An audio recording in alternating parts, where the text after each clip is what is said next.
बघा, देवेंद्र फडणवीस हे एक गोंधळलेलं व्यक्तिमत्व आहे सध्या. कारण 2.5-3 वर्षापूर्वी फौजदाराचा शिपाई केल्यामुळे मुख्यमंत्री आदमी को उनके जूनियर के हाथ में अगर जूनियरच्या हाताखाली जर काम करायला दिलं तर हा एक फार मोठं वैफल्य माणसाला येतं. तसं देवेंद्र फडणवीस बनणं आलेलं आहे. बाकी सगळं ठीक आहे, पक्षाचा आदेश मानला, मी महाराष्ट्रासाठी केलं वगैरे वगैरे वगैरे वगैरे, या सगळ्या थापा असतात. देवेंद्र फडणवीस यांचं अधपतन केलं त्यांच्याच पक्षाने. कोणासाठी? ते एका गद्दारासाठी अधपतन केलं, अपमानित केलं. ते आता मोठ्या गोष्टी बोलत असतील, असं झालं तसं झालं. 2.5 वर्ष तुम्ही एका गद्दाराला मुख्यमंत्री केलं शिवसेनेतल्या. 2.5 वर्ष तुम्ही शिवसेनेतल्या एका गद्दाराला मुख्यमंत्री केलं. पण शिवसेनेबरोबर तुमची युती असताना 25 वर्ष तुम्ही शिवसेनेचा मुख्यमंत्री करण्यास नकार दिलात. त्याच्यामुळे देवेंद्र फडणवीस हे खोटं बोलतायत. त्या संपूर्ण प्रक्रियेमध्ये मी होतो चर्चेच्या. मला माहिती आहे चर्चाच करायला तयार नव्हते हे लोक कोणत्याही प्रकारे. मुख्यमंत्री पदावर चर्चा होणार नाही हे वारंवार सांगितलं जात होतं. आणि आमचं असं म्हणणं होतं की आपलं जे ठरलेलं आहे त्याच्यावर चर्चा व्हायला हवी.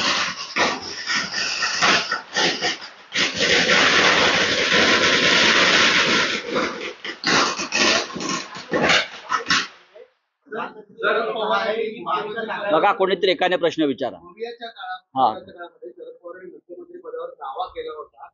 उद्धव ठाकरेंना 5 वर्ष मुख्यमंत्रीपद का असं द्यायचं असं देखील शरद पवार त्यावेळी म्हणाले होते. असं गौप्यस्फोट आहेत ते फडणवीस करतात. आमच्या पक्षातले गौप्यस्फोट फडणवीस कसे काय करू शकतात? त्यांच्या पक्षातले गौप्यस्फोट आम्ही केले ते त्यांना पक्ष बंद करावा लागेल.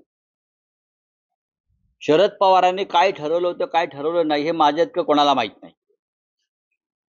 त्या संपूर्ण प्रक्रियेमध्ये चर्चेच्या संजय राऊतच होते माननीय उद्धव ठाकरे साहेबांच्या वतीनं. आणि सुरुवातीच्या चर्चा शरद पवार साहेबांनी माझ्यातच होत होत्या.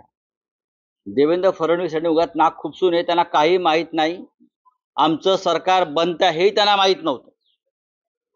धक्कात बसला, ते पडता पडता वाचले, कोसळले असते ते. नाहीतर उद्धव ठाकरे मुख्यमंत्री होत आहेत हे जेव्हा त्यांना समजलं की आमचं सरकार येत आहे, त्यांना असं वाटलं शिवसेना काय करणार, आपल्या पायाशीच येणार, असं त्यांची एक भूमिका होती. पण तसं झालं नाही. राजकारण शिवसेनेला येतं आणि तुम्ही जो आमचा अपमान केलात मुख्यमंत्रीपद नाकारून, ते मुख्यमंत्रीपद आम्ही तेव्हा घेतलं. ठीक आहे, तुम्ही आमच्यामध्ये गद्दार निर्माण करून सरकार पाडलं वगैरे ठीक आहे.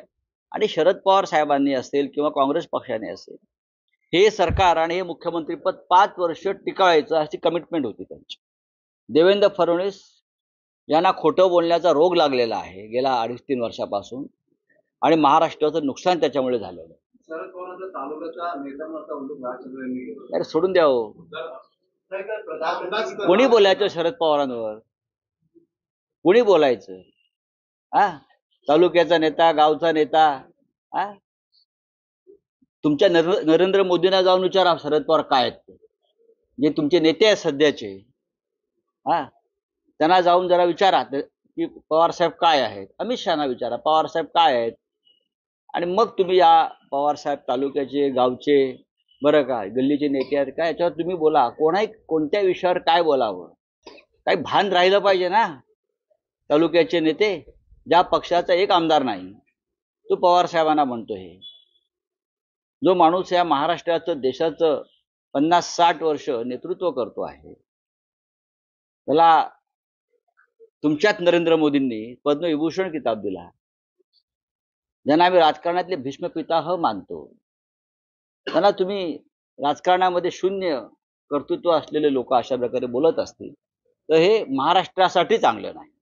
ठाकरे गटाने बाळासाहेबांचा रिमोट कंट्रोल काँग्रेसचा असं कोण म्हणतंय? बघा, नरेंद्र मोदींनी देशाचं काम करावं. काल त्यांची सभा जर आपण पाहिली असेल शिवाजी पार्कची, आपण जी दाखवली सभा, 5,000 माणसंही नव्हती. ती 5,000 माणसातले अर्धे भाड्याचे होते. ते आम्हाला मुंबईत येऊन शिवसेना हिंदुत्व हे शिकवत असतील तर कठीण आहे जरा या देशाचं. आता उद्या निवडणूक झाली की ते ब्राझीलला चाललेले आहे प्रधानमंत्री. उद्या निवडणूक झाल्याबरोबर ते ब्राझील नंतर मेक्सिको नंतर इटली असे ते फिरायला चाललेले आहेत सुट्टी घालवायला सरकारी पैशानं. ते आम्हाला काय सांगतायत नरेंद्र मोदीजी. चला ठीक है, अभी हो गया, चलो. प्रधानमंत्री की सभा हुई, कुछ तस्वीरें जो है सोशल मीडिया पर वायरल हो रही है जहाँ पर कुर्सियां खाली रखी और बात ऐसी है भाई, महाराष्ट्र के शिवाजी पार्क में मुंबई में प्रधानमंत्री जी की सभा हो गई. आपने देखा होगा शिवाजी पार्क का नजारा कल का क्या था. मुझे तो बहुत दुख हो गया. प्रधानमंत्री आते हैं और उनका इस तरह से स्वागत किया जाता है, सभा में लोग नहीं आते हैं. उसका मतलब क्या है? क्योंकि मुंबई की जनता, महाराष्ट्र की जनता प्रधानमंत्री के भाषण से ऊब चुकी है. आपने जिस तरह से मुंबई को लूटा है, महाराष्ट्र को लूटा है, मुंबई के बारे में जो षड्यंत्र आपने रचा है, तो इस मुंबई की जनता आपकी बात नहीं सुननी चाहती. ये कल का संदेश था.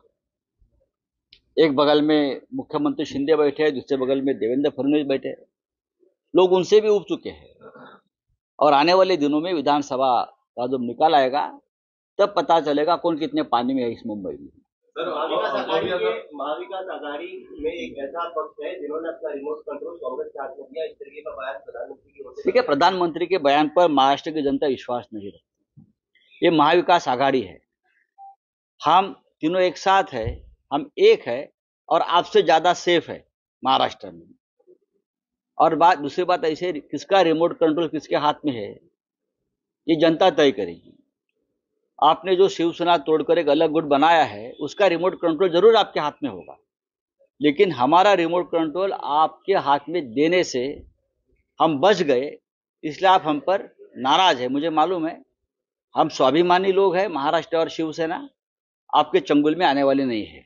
महाविकास आघाड़ी में सभी जो पक्ष है वो एक साथ है, लेकिन कल की सभा में अजित पवार और उनके जो उम्मीदवार है वो पूरे स्टेज पर नहीं थे. ना ही अजित पवार. बात ऐसी है भाई कि मैंने पहले भी कहा है 23 तारीख के बाद महायुति नहीं रहेगी, क्योंकि मुख्यमंत्री ही नहीं रहेगा. एकनाथ शिंदे को ये किसी भी हालत में मुख्यमंत्री नहीं बना रहे.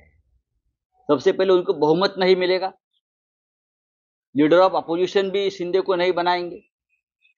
सरकार हमारी बन रही है, तो उनका कोई फायदा ही नहीं है शिंदे और अजित पवार का. भी काम हो गया, अभी पूरा हो गया काम, अब निकाल देंगे उनको.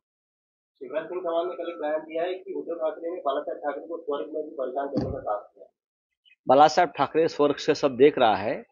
आपका जो नौटंकी चल रहा है ना, शिवराज सिंह चौहान हो, नरेंद्र मोदी जी हो, अमित शाह जी हो, बाला साहेब ठाकरे जी की शिवसेना जो आपके साथ 25 साल रही, उनके साथ भारतीय जनता पार्टी ने कैसा धोखा किया है ये भी बाला साहेब ठाकरे देख रहे हैं. तो ठीक है, चलो, थैंक यू.